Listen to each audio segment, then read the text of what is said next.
Вы когда-нибудь замечали, что доброта порой оборачивается против вас? Вы стараетесь быть понимающим, терпеливым, поддерживающим. Делаете все, чтобы быть хорошим человеком. Идете навстречу, помогаете, жертвуете собой, верите в лучшее в людях. А в ответ получаете неблагодарность, равнодушие, а иногда предательство, холод, унижение или даже насмешки. И в какой-то момент вы спрашиваете себя, а стоит ли? Почему мир так несправедлив к тем, кто старается быть светом?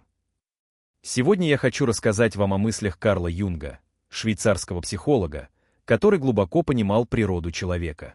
Он не давал поверхностных советов, он смотрел в самую темноту души, не отворачиваясь.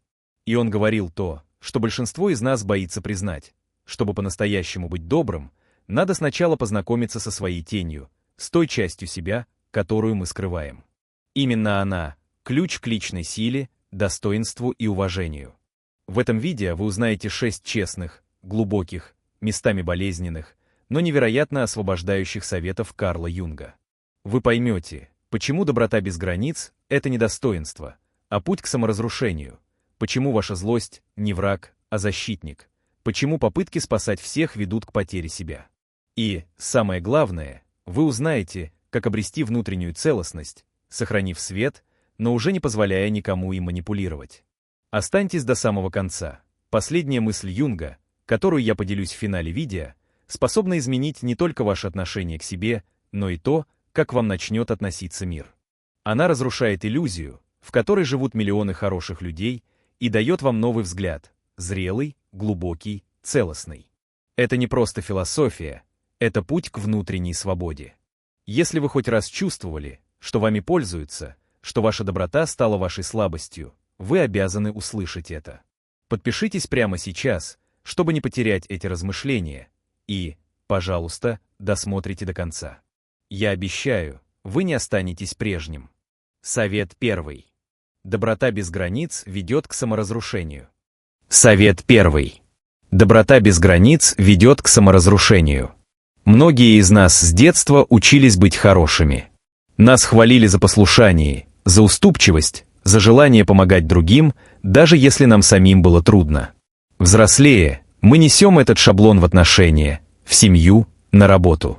Мы говорим «да», когда хочется сказать «нет», мы молчим, когда нас задевают, мы помогаем, даже если внутри все уже выгорело. Нам кажется, что быть добрым значит быть всегда доступным, всегда готовым выручить, всегда уступить. Но Карл Юнг смотрел на это иначе. Он говорил, тот, кто не знает своей тени, становится ее жертвой.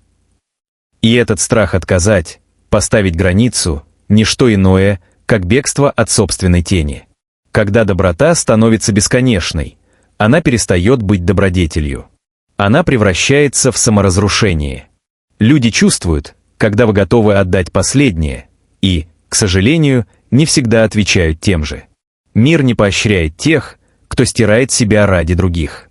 Он просто использует их. Это сурово, но правда. Вы становитесь не личностью, а удобным ресурсом, функциональным. Автоматически соглашаетесь остаться дольше на работе, чтобы подменить коллегу, везете родственника на другой конец города, хотя сами еле держитесь на ногах. И каждый раз, когда вы предаете себя ради того, чтобы быть хорошим в глазах других, вы стираете частицу собственного достоинства. Юнг утверждал, настоящая доброта невозможна без границ, потому что граница – это не холод, не равнодушие, а любовь к себе. Это честный ответ. Вот здесь я заканчиваюсь, здесь мое тело, мой покой, мое время. Люди, которые уважают себя, умеют сказать «нет», и их уважают другие. Удивительно, но когда вы отказываетесь, вас начинают воспринимать серьезнее. Вас слушают, ваше «да» начинает что-то значить. Как это изменить? Начните с малого. В следующий раз, когда кто-то просит вас о чем-то, что вызывает внутренний протест, не спешите соглашаться. Сделайте паузу, прислушайтесь к себе, спросите «а я хочу это делать?». Если ответ «нет», скажите его вслух спокойно, без гнева, без длинных объяснений. Просто скажите «извини, сейчас не могу». Вначале будет дискомфорт, но потом вы почувствуете не вину, а странное облегчение.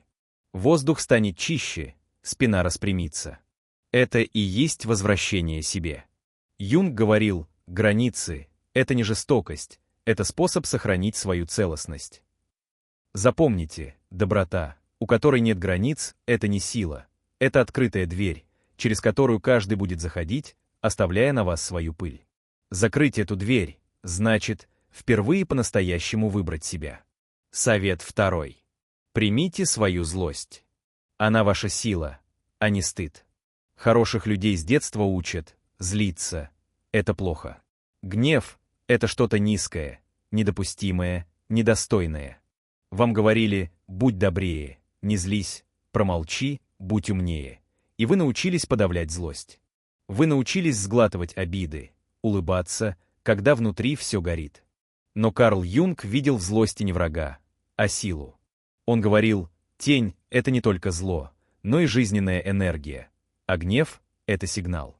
Он показывает, где вы страдаете, где вас предали, где вас не услышали, где снова и снова нарушают ваши границы, а вы делаете вид, что все в порядке.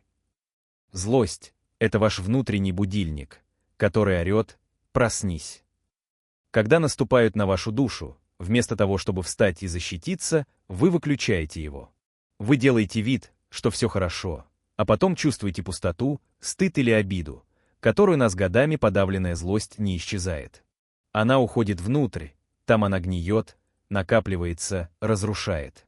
Вы становитесь тревожным, раздражительным, уставшим, иногда даже больным, ведь тело тоже говорит за вас.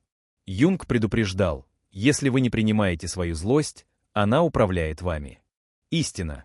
Она может прорваться в самый неподходящий момент в виде резкой вспышки, крика, истерики или, наоборот, превратиться в холодную, затаянную обиду, которая делает вас пассивной жертвой.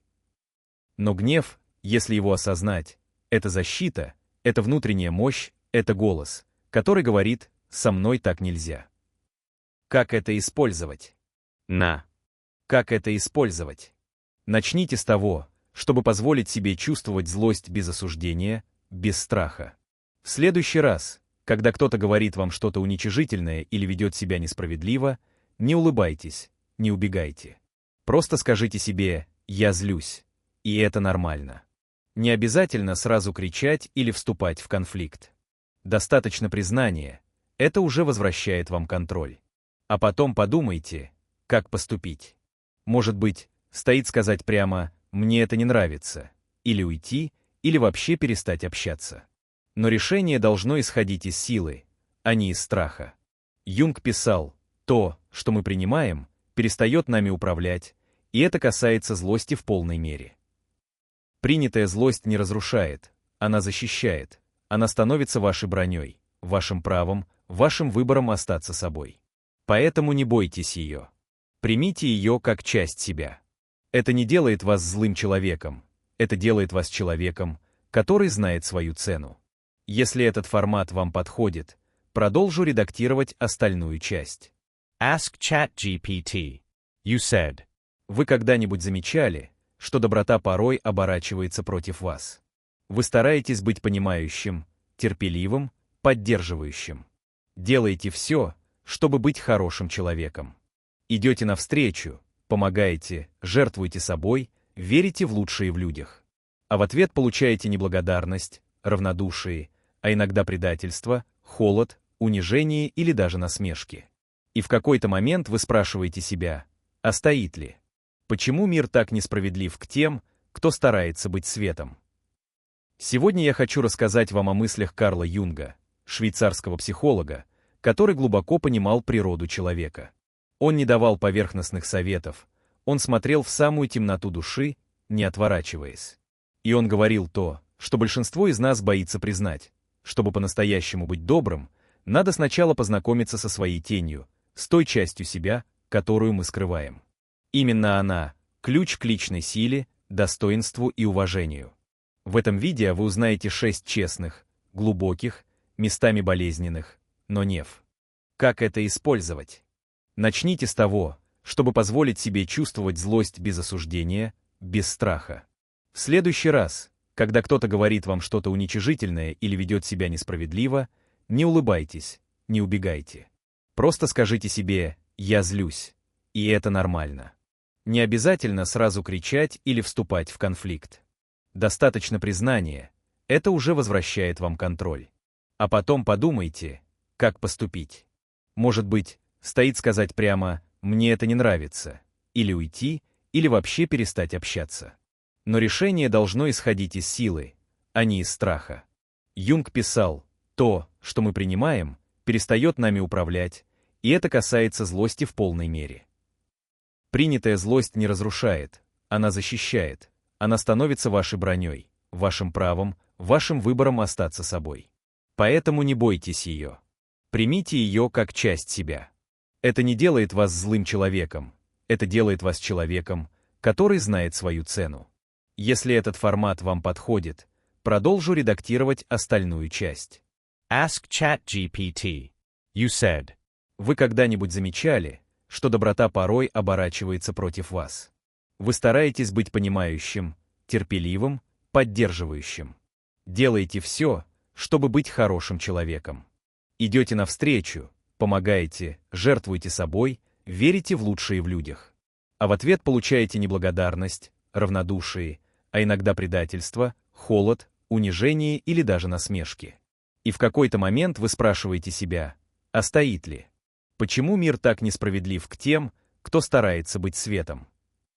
Сегодня я хочу рассказать вам о мыслях Карла Юнга, швейцарского психолога, который глубоко понимал природу человека. Он не давал поверхностных советов, он смотрел в самую темноту души, не отворачиваясь. И он говорил то, что большинство из нас боится признать. Чтобы по-настоящему быть добрым, надо сначала познакомиться со своей тенью, с той частью себя, которую мы скрываем. Именно она – ключ к личной силе, достоинству и уважению. В этом видео вы узнаете 6 честных, глубоких, местами болезненных, но нев. Как это использовать? Начните с того, чтобы позволить себе чувствовать злость без осуждения, без страха. В следующий раз, когда кто-то говорит вам что-то уничижительное или ведет себя несправедливо, не улыбайтесь, не убегайте. Просто скажите себе «я злюсь», и это нормально. Не обязательно сразу кричать или вступать в конфликт. Достаточно признания, это уже возвращает вам контроль. А потом подумайте, как поступить. Может быть, стоит сказать прямо «мне это не нравится», или уйти, или вообще перестать общаться. Но решение должно исходить из силы, а не из страха.